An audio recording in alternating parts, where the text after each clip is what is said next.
Bienvenue chez Obscurlist pour des podcasts de jeux de rôle dans des univers sombres. Nous allons jouer à La Brume Rouge, un scénario pour Cthulhu Confidential, avec Shadowcat qui interprétera Nancy Oakley. Est-ce que tu peux présenter ton personnage ? Je suis Nancy Oakley. Je suis une jeune femme qui vit à New York. Ma profession est assez atypique. En effet, officiellement, je suis libraire, mais j'ai une activité annexe qui est chercheuse d'ouvrages rares pour des personnes qui m'en font commande. Et je suis passionnée de livres. Les livres sont mes amis, les livres sont toujours là pour moi, pour me tenir compagnie. Et de fait, je vis en marge de la société, car pour être une femme en 1937, je ne corresponds pas à ce qu'on attend de moi. Je n'ai pas de mari, je n'ai pas d'enfant, et je sors peu. Donc je suis assez isolée, avec mes livres dans mon petit appartement juste au-dessus de ma librairie. Mais c'est ma vie et je suis heureuse comme ça. Nous sommes à New York, 1937. Il est 4 heures du matin. Qu'est-ce que Nancy est en train de faire à 4 heures du matin ? Est-ce qu'elle dort ? Est-ce qu'elle lit ? Est-ce qu'elle essaye de dormir ? Je pense que je me suis réveillée en pensant qu'il était 7 heures. Et en regardant mon réveil, j'ai vu qu'il était 4 heures du matin. Et du coup, je vais peut-être vérifier un passage d'un livre qui m'avait un petit peu perturbée, en pensant que ça va m'apaiser pour que je puisse me rendormir un petit peu. Donc tu as un livre que tu vas chercher dans ta bibliothèque, tu le prends pour rechercher ce passage, parce que t'aimerais bien pouvoir te rendormir. T'es fatigué en ce moment, c'est la fin de l'année, l'hiver approche et donc tu aimes bien prendre du temps pour te reposer. C'est à ce moment que il y a un fracas qui vient de la ruelle, juste en bas de ta librairie. Je me rue vers une fenêtre pour voir de quoi il s'agit. T'entends, en avançant, t'entends un miaulement. Tu te dis que c'est juste un chat de gouttière, mais le son est plus fort. Quelqu'un tombe sur des poubelles. Et il y a une voix assez grave qui commence à hurler. « À moi qui suis né sous l'empire de la mort, Tu ouvres ta fenêtre, tu te penches, et tu vois un homme allongé sur le trottoir, dans les poubelles. Il semble assez grand. Ça a pas l'air, à première vue, d'un ivrogne de là où tu es, mais il y a seulement une lumière blafarde qui éclaire, donc tu ne sais pas trop. Tu l'entends gémir. J'enfile mon manteau, des chaussures, et je descends pour voir comment il va. Donc par-dessus ta chemise de nuit, tu mets juste ton manteau, t'enfiles une paire de chaussures, tu descends, tu passes par la porte des livraisons, donc la porte de derrière, je suppose, la porte de l'immeuble, et tu t'approches de l'homme. Il est assez grand. Tu dirais qu'il a une 40aine d'années. Son visage est une masse de bleu. Ses jointures sont à vif, ensanglantées. Sa chemise est couverte de sang. Semble même un peu trop petite pour lui. Il gémit et il marmonne. Dans une langue bizarre que tu identifies comme étant un mélange entre du latin et de l'anglais. Et il se débat en fait, sur le trottoir, il semble agité, confus, et il y a du sang qui coule de ses différentes plaies. Et voilà, il bouge, tu sais, comme habité. Je me mets à hurler Elena, c'est Nancy, appelle une ambulance. Enfin, je demande à ce qu'une deuxième personne vienne parce que. Donc en fait, en appelant Elena, tu vois à l'étage du dessus, il y a une lumière qui s'allume, quelqu'un qui se penche la tête, qui te voit. J'arrive. Et elle entreprend de descendre et de te rejoindre. L'homme, lui, semble agité et semble peut-être désireux de partir, en fait. Il essaie de se relever, tu le vois qu'il s'appuie sur son bras qui glisse dans le sang, il se tape le coude sur le bitume, ça fait un craquement, et il se relève, il a envie de partir des lieux, il sait pas trop quoi faire. Visiblement, il est vraiment mal en point. Elena, est-ce qu'on devrait appeler les secours ? Et Elena arrive et peut-être on peut essayer de le faire rentrer dans un premier temps pour qu'il soit pas dans la rue là. Avec l'aide d'Elena, vous réussissez à un peu calmer ce grand bonhomme qui vous toise quand même d'une bonne tête et qui au début était réticent à rentrer et voulait plutôt partir, et en fait tu crains pour lui, en fait, il est en danger s'il est tout seul. Donc avec Elena, toutes les deux, vous le ramenez dans ta librairie ou dans l'arrière-salle de ta librairie? Oui, si elle est au rez-de-chaussée, on va faire ça. Au rez-de-chaussée, dans là où tu fais tes papiers, tes choses comme ça. Très bien. Quand vous le faites rentrer, d'ailleurs, il trébuche en fait et il manque de s'affaler. Elena le retient comme elle peut, et en fait il y a un canapé dans ton arrière-boutique, des fois où tu te mets tranquillement pour lire, et donc vous entreprenez de poser ici quoi, pour qu'il déjà il s'apaise et qu'il soit pas agité comme ça. Il est confus, je sais pas ce que tu cherches à faire. Par contre, tu sais assez rapidement que voilà, cet homme-là, si t'appelles une éventuelle ambulance ou les forces de police ou quoi que ce soit, déjà il semblait agité, il semblait pas vouloir rester là, donc ça peut lui faire peur. Et en plus, étant donné son visage, les coups qu'il a reçus, peut-être que c'est pas judicieux, en fait. Peut-être que tu restes peut-être impliqué dans des affaires après compliquées, devoir justifier, témoigner. T'as peut-être pas ça à faire en ce moment. Justement, en plus, en fait, là, de prime abord, je voulais porter assistance à quelqu'un. Je savais pas à quel point il était mal en point. Mais maintenant, je me rends compte que nous sommes deux jeunes femmes avec un homme qui semble avoir été battu et qui est bien plus fort que nous. Et qui semble aussi réticent à ce qu'on s'occupe de lui.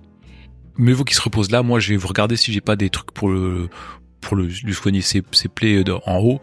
Mais je pense qu'il faut pas pour l'instant avertir les autorités. Alors Ena, elle est greffière municipale de profession, donc elle s'y connaît un petit peu, elle sait dans quels ennuis tu risquerais de tomber.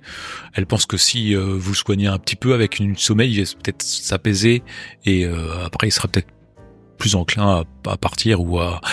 Ouais, voilà. Je suis pas très rassurée d'avoir un homme baraqué, je sais pas du tout quelles sont ses intentions, dans ma librairie alors que je suis une femme seule. Bien sûr. Déjà, tu remarques des choses. Tu remarques que la chemise qu'il porte, c'est clairement pas la sienne. Elle est bien trop petite, de plusieurs tailles, et elle est beaucoup plus chère que tout le reste de ses vêtements.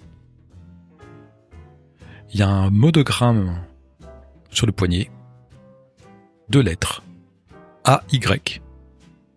Tu trouves dans sa chemise, justement, parce que en fait, t'entreprends un peu tu vois qu'il est contraint un peu dedans, donc tu la déboutonnes un peu, regarde s'il n'a pas une plaie grave. Il n'a pas de plaie grave, il s'est vraiment pris des coups, comme si on l'avait tabassé.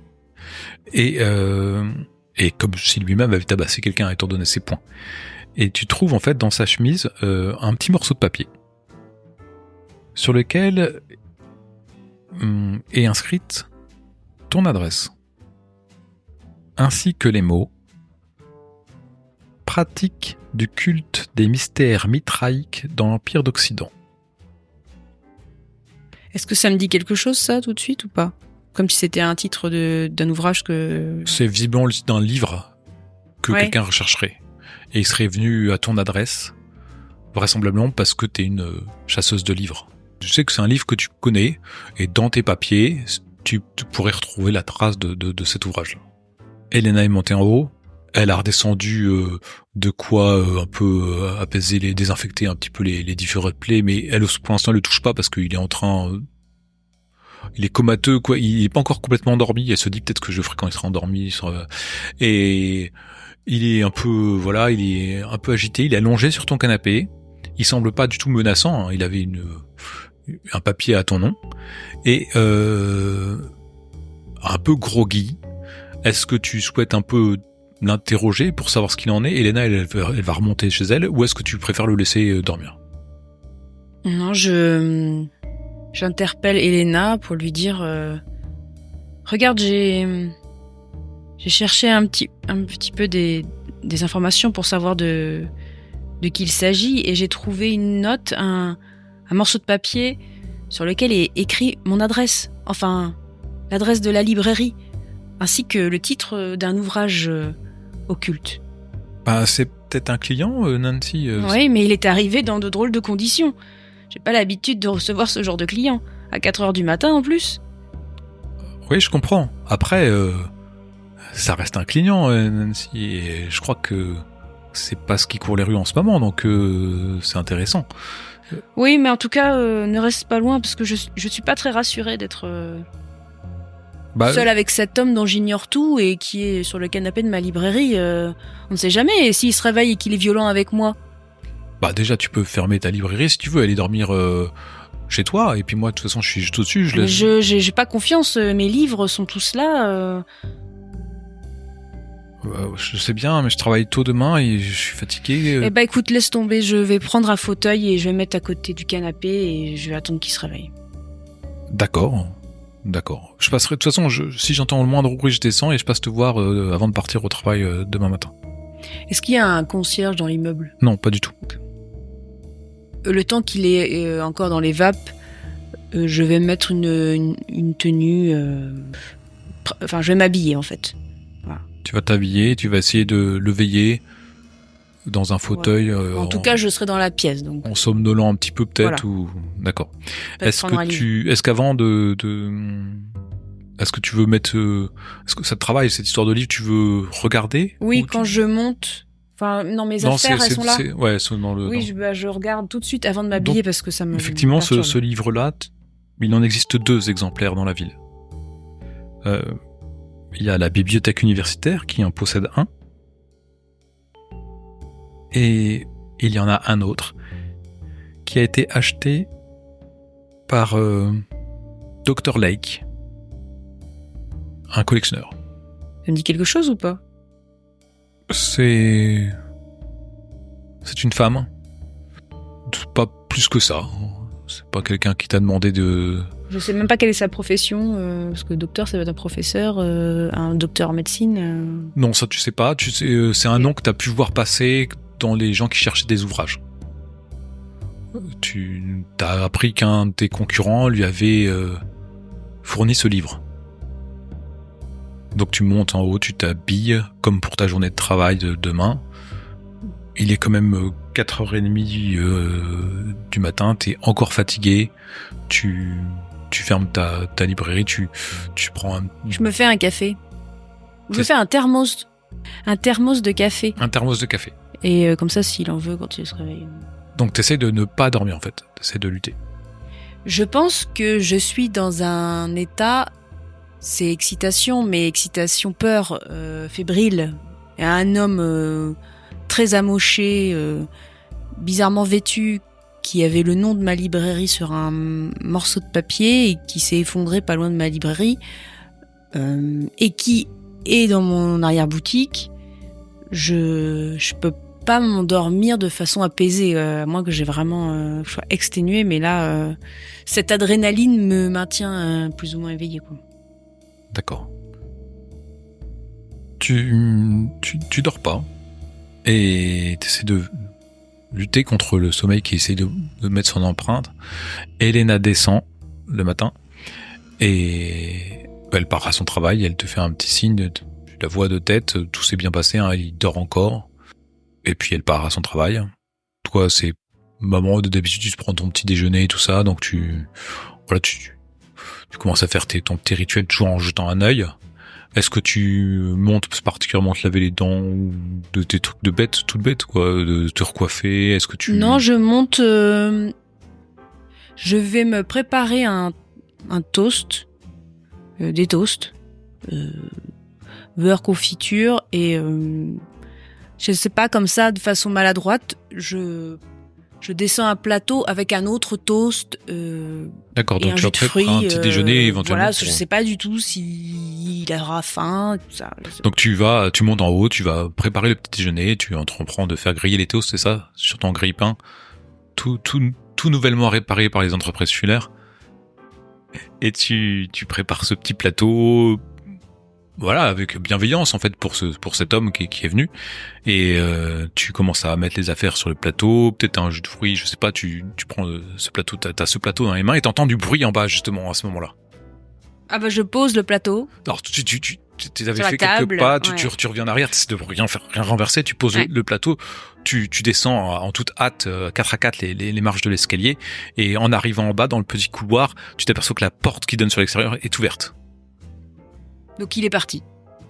Tu vas vite dans ton magasin, dans l'arrière-salle, effectivement, l'homme n'est plus là. Et il a rien laissé. Je regarde sur le canapé. Il y a un mot qui est posé sur la table, si tu le repères, c'est une petite écriture dessus, mais ça te fait sourire quand tu penses à l'homme qui a pu l'écrire. Je suis vraiment désolé des ennuis que je vous ai causés et pour le désordre. Je n'ai pas vu, je ne sais pas pourquoi je suis venu vers vous, mais merci beaucoup, merci pour votre gentillesse. M. Drummer. Ça te donne l'impression d'un mot écrit par un enfant à sa maîtresse ou quelque chose comme ça, et alors que l'homme était quand même une masse de muscles. Bah, je ne comprends pas, en fait. Je trouve ça bizarre. Je hausse les épaules et je me dis que il reviendra s'il a besoin de ce livre. T'avais gardé ce papier où est écrit le nom du livre. Ouais. Tu t'aperçois que l'écriture n'est pas la même. Peut-être que c'est lui, il voulait peut-être... Bon, ouais. Peut-être que c'est quelqu'un qui lui a demandé. C'est bizarre. Il ressemble pas à un chasseur de livres. T'es dans ta librairie, en train de préparer ta journée, peut-être monter le store. Peut-être que ça mènera à rien. Mais j'aimerais que l'un de mes amis soit au courant de ce qui s'est passé ce soir, en plus d'Elena, parce qu'Elena c'est une femme comme moi. Et je pense au journaliste David. D'accord. J'aimerais le contacter pour lui dire cette bizarrerie qui est arrivée hier soir. Et est-ce que par hasard, Monsieur Drummer, ça lui dit quelque chose? Ok. Voilà. Donc, t'appelles chez lui, c'est ça, ou à son bureau? Là où il doit être à l'heure qu'il est. Tu peux peut-être essayer de l'avoir chez lui avant qu'il parte à son travail. D'accord. Donc tu fais ça. Donc t'appelles chez lui, tu laisses sonner. Ouais, allô? Oui, bonjour David. Désolé de te déranger, c'est Nancy Oakley. Ah, ok, j'ai failli m'énerver là, j'étais en train de partir, en train de fermer la porte, j'entends le téléphone qui sonne, je rentre. Ok, qu'est-ce qu'il y a, Nancy? Désolé, j'en ai pas pour longtemps, c'est juste que hier soir... en fait, ce matin, très tôt, il s'est passé quelque chose de très étrange devant ma librairie. Il y a un homme qui a été battu, roué de coups, qui s'est effondré devant ma librairie. J'ai demandé à Elena de m'aider. On l'a amené dans mon arrière-boutique et il avait un mot comme quoi, avec l'adresse de ma librairie, le nom d'un ouvrage. Et visiblement, et cet homme est reparti, mais je sais qu'il s'appelle Monsieur Drummer. Ça te dit quelque chose ou pas? Donc t'as un gars qui s'est effondré, qui venait te voir trop tôt le matin parce que t'es pas ouverte et... Mais il s'est effondré à cause de ses blessures. Et en fait, ça a fait du bruit. Moi, ça m'a alerté. Il y a un chat qui a hurlé et j'ai regardé. T'as toujours des histoires à la mort moelleux, là. Bon, attends. Drummer, tu dis. Drummer. Il avait des coups. Oui, il avait été sévèrement battu. Il avait des bleus sur tout le visage. Ok, alors le seul drummer à qui je pense, c'est Moises Drummer. Ah oui, M. C'est un boxeur. On l'appelle le taureau. Ouais, c'est un boxeur qui tourne dans des combats de... Ah, c'est pour ça qu'il avait les phalanges complètement esquintées et sanguinolentes. Bon, il a dû sortir d'un combat, ouais, quelque chose comme ça. Enfin bon, bref, t'es pressé, David, mais j'avoue que je comprends pas pourquoi un boxeur aurait l'adresse d'une librairie et le titre d'un ouvrage occulte. Enfin bon. C'est déjà un renseignement. Si tu veux, je peux chercher son adresse. Si j'arrive à trouver son adresse. Ouais, si dans la journée t'as le temps, n'hésite pas à me recontacter pour me la donner. Merci beaucoup. Ok. Bon, je file, Nancy, je file. Il raccroche. Bon, bah, t'as noté ces informations, tu commences à faire ton petit train-train du début de journée, t'ouvres ton rideau, tu prépares ta boutique, même si les clients rentrent rarement chez toi, tu as souvent des touristes curieux, ou des chalands qui sont un peu intrigués par ta devanture, mais voilà, c'est pas une librairie de quartier que tout le monde fréquente pour acheter des livres. Hein. T'as un peu du mal à faire venir le client. T'as ouvert ta librairie, l'arrière-boutique, tu peux y accéder tout en laissant ouverte ta librairie, hein, parce que ça communique, et puis tu entends, il y a une petite cloche qui sonne quand quelqu'un ouvre la porte. Peut-être tu remets en place le canapé, que tu nettoies un peu, je sais pas ce que tu bricoles, tu t'occupes. Peut-être à un moment donné, je prends un ouvrage que j'aimais bien et je le feuillette. Ok. Dans l'arrière-boutique, dans la boutique? Dans la boutique. D'accord. À ce moment-là, tu vois une femme qui commence à arriver devant ta boutique, qui pousse la porte d'entrée, faisant sonner la clochette, et entre à l'intérieur de ta boutique. Tu lui donnerais peut-être une trentaine d'années, quelque chose comme ça. Elle est richement habillée, donc elle a de l'argent. Elle plisse le nez de dégoût en passant la devanture en passant le seuil de ta boutique, un peu hautaine, un peu, ou même en te regardant, tu vois qu'elle te toise et qu'elle juge tes vêtements un peu de piètre qualité par rapport à elle. Elle s'approche de toi. Oui, excusez-moi. Est-ce que je pourrais parler à Nancy Oakley, s'il vous plaît? Oui, bonjour madame, c'est moi-même. Je peux vous aider peut-être? Ah, très bien. Oui, bonjour. Je suis Mary Yates et je suis ici au nom de mon frère. Oui. Ah, il souhaite faire appel à vos services, excusez-moi. Donc voilà. Ah oui, donc c'est pas pour un livre de la librairie. Bah si, il cherche un ouvrage et c'est pour ça que je m'adresse à vous. Bah avez-vous le titre Oui, j'ai dû noter ça quelque part. Alors, elle sort un papier en fait de son sac à main. Elle le regarde et oui, je sais pas trop. Il s'intéresse à des livres de religion ancienne. Je ne sais pas trop. Ah voilà, j'ai le titre ici. Alors, c'est Pratique du culte des mystères mitraïques dans l'Empire d'Occident.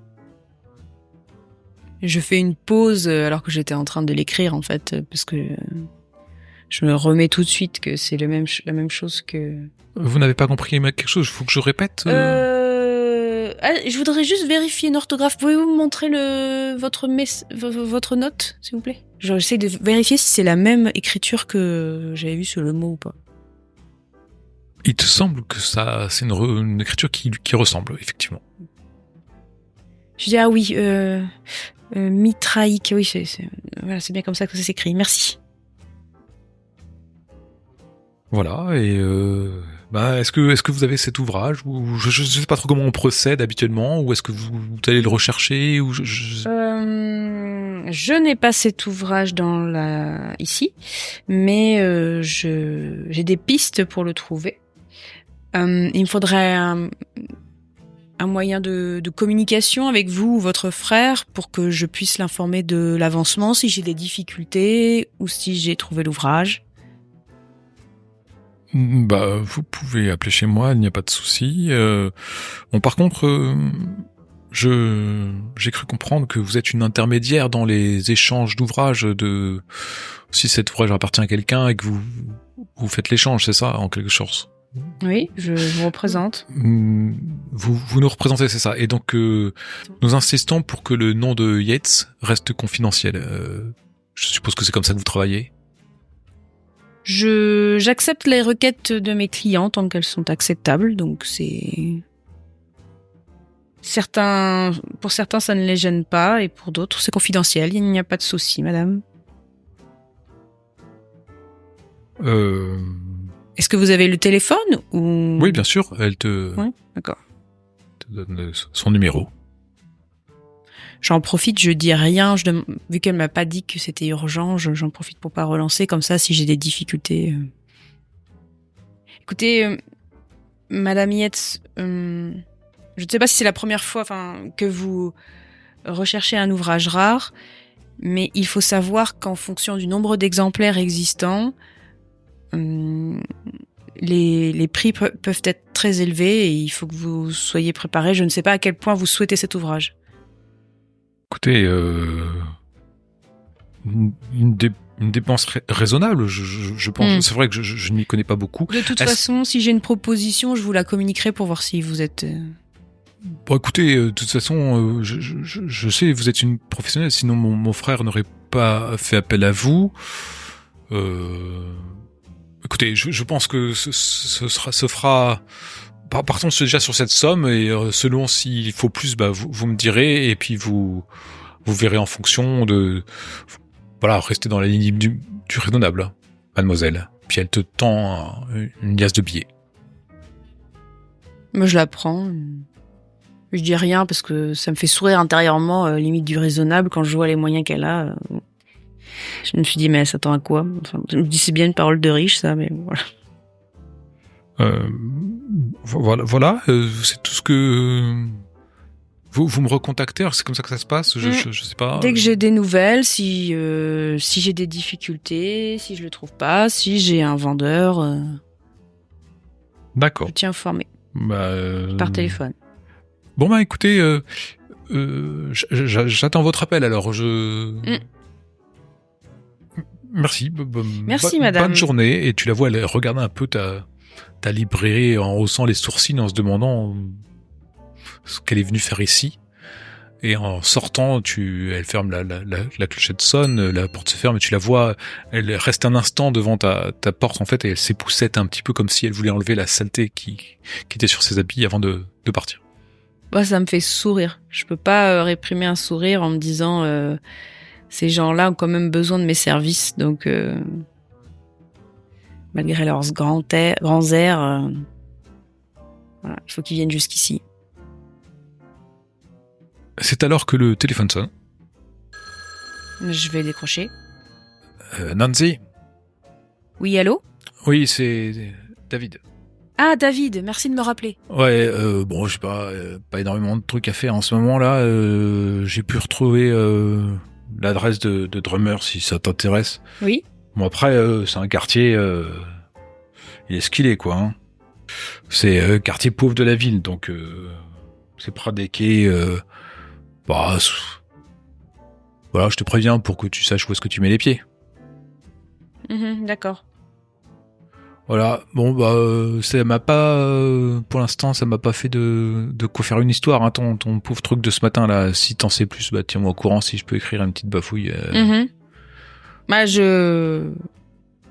J'ai quelqu'un qui me demande le même livre qui était inscrit sur le mot qui était sur cet homme. C'est un peu étrange. Ah, y a peut-être quelque chose là derrière. Bon, tu me diras.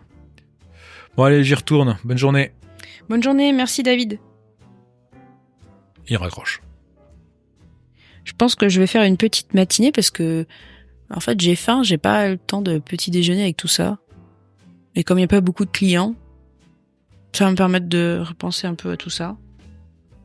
D'accord, donc Voilà. là tu vas fermer pour... Et puis je sais pas si Elena déjeune chez elle, mais sinon je lui laisse un mot en lui disant qu'il est reparti, que l'homme n'est plus là, et que visiblement c'est Bull Drummer, un boxeur. Donc tu lui as un petit mot, tu fermes ta boutique alors Oui, fermé entre midi et 2, oui, pour déjeuner. D'accord, donc tu fermes ta boutique, peut-être même à 11h vu qu'il y a pas grand monde. Je mets, peut-être j'ai un panneau, si urgence, avec le numéro de téléphone. Voilà, c'est ça. Si j'ai un client pour un ouvrage rare. Vu que le téléphone sonnera à l'intérieur et que tu seras pas, c'est un peu ridicule, mais... Mais tu sais, les murs sont fins dans ces immeubles pour pauvres, donc on entend vraiment tout. Surtout cette grosse sonnerie de téléphone. Donc, je suis en train de déjeuner dans la cuisine de mon petit appartement. Et comme souvent, je suis dans mes pensées. Ça m'étonne quand même que, en si peu de temps, il y ait deux personnes différentes qui cherchaient le même ouvrage. Et cette écriture me semblait être la même. Mais surtout, pourquoi un boxeur avait ce mot sur lui, je ne vois vraiment pas. Et je me dis que je pense que je vais fermer cet après-midi. De toute façon, j'ai pas beaucoup de clients. Et ça pourrait être bien de battre le fer tant qu'il est chaud, c'est-à-dire de me rendre chez Monsieur Drummer en début d'après-midi pour éviter la soirée, puisque j'ai bien compris ce que me disait David, que c'était un quartier pauvre près des quais. En même temps, moi-même, j'habite dans un quartier pauvre, mais je comprends ce qu'il voulait dire. Peut-être que j'utiliserai ce que j'ai un peu comme économie pour me payer un taxi. Ça me rassurera qu'il m'amène à l'adresse que m'a donnée David, de ce monsieur Drummer. J'espère qu'il sera là. J'aimerais beaucoup en savoir plus sur est-ce qu'il vraiment cherchait cet ouvrage, qui il est, enfin voilà. Et si ça ne mène à rien, ensuite j'aimerais aller à la bibliothèque universitaire pour savoir si je trouve l'ouvrage de la pratique du culte des mystères mitraïques dans l'Empire d'Occident. Essayer de pouvoir le feuilleter un petit peu. J'aime toujours un peu pouvoir avoir le privilège de lire les ouvrages rares avant de les acheter pour un client. Et en dernier, trouver des informations sur le Dr Lake, qui semble être l'unique propriétaire que je connaisse, pour essayer de faire une démarche auprès d'elle.